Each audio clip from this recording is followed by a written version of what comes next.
Girl meets the great lady of New York. Y'all ready? Because it's been a while.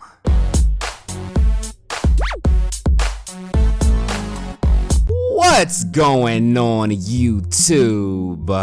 So it's Cultural Week in Girl Meets Worldland, and they're running a fair to celebrate who they are and where they came from. I already knew that from the promo, Matthews. Tell me something I don't know. So everyone's assignment is to show their heritage with the rest of the class. Oh wow, I'm excited now. So Riley sets out to figure out what her story is. And it seems as if Topanga doesn't even know. I mean, when you're from Philly, there's not much to tell. Watch me lose like all 50 of my Philly subscribers. I trusted you, Smurf! So Augie brings his new best friend over, and he's from Cuba. And Topanga makes sure that he feels like he's at home by making his favorite food. Am I boring you guys yet? Because I'm boring myself, so please let's move on. So Riley does her presentation and she comes to the conclusion that she has no heritage. She's just a plain, boring girl from Philly.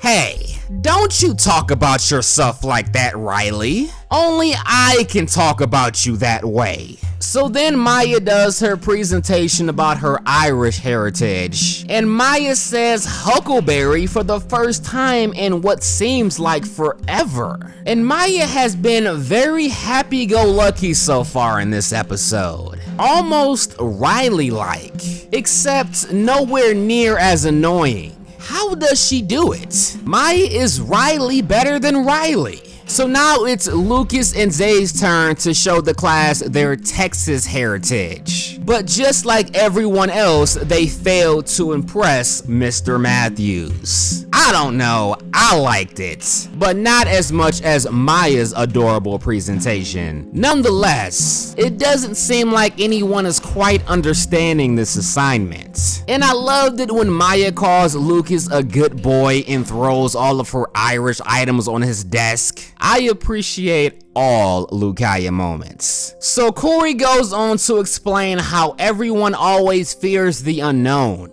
Anyone who isn't like them. People from different cultural backgrounds. And that's so true.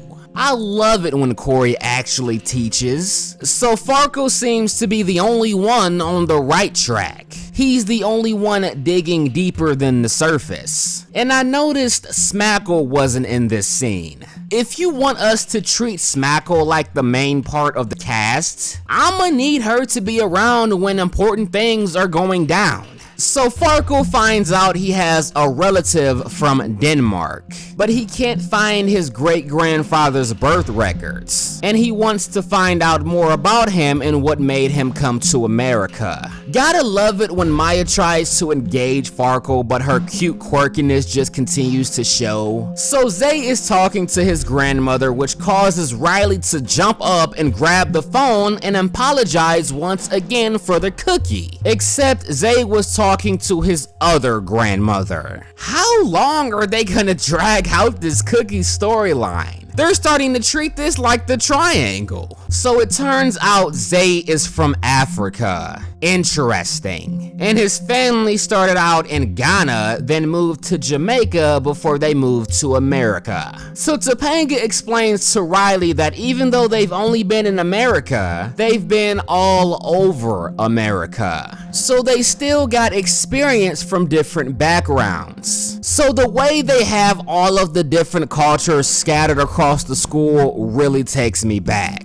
Because I did this exact thing back when I was in elementary school. Cool points for taking me down memory lane. So Nigel's grandmother gives them a background story on her culture and where she came from. And the reason I didn't mention Nigel earlier is because I didn't expect to see him again. Just like Maya, I'm surprised when any new kid talks. So seeing Nigel again just completely blew my mind.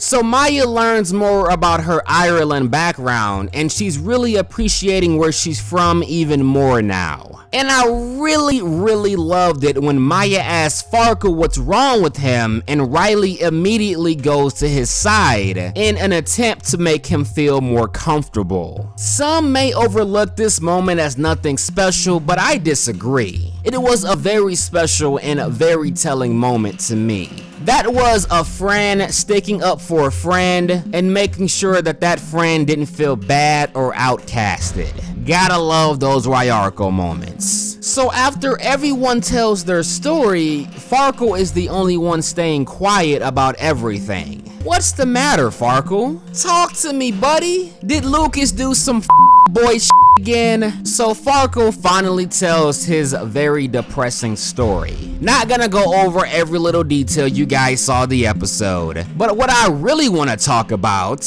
is that adorable mid-sentence Riarkle hug. I don't care what anyone says. Whether you want to call it a friendship or something more, what Riley and Farkle have is more real than anything I've ever seen from her and Lucas. I don't even remember Lucas speaking much in this episode. Did they say one word to each other? I swear Lucas has to be the most sorry excuse for a relationship that I have ever seen on television. They acted more together before they got together. But anyways, I digress. I already made a video on that. And let's not ruin a perfectly good review with that fuckery. But overall, I would say that this episode was kind of boring but interesting at the same time. I mean, it was interesting seeing everybody's cultural backgrounds and whatnot, and where they came from. But overall, the episode was a little bit on the boring side. If I had to give it a rating, I would probably give it a 6.5 out of 10. But let me know what you guys thought about this episode in the comment section below. And if you guys are interested in supporting this channel so I can make many more videos for you guys going forward, check out my Patreon link in the description box. And if you guys haven't already signed a petition to move Girl Meets World to freeform, that link will also be in the description box. But I'm done talking. If you guys enjoyed this video, you know what to do. But as always, until next time.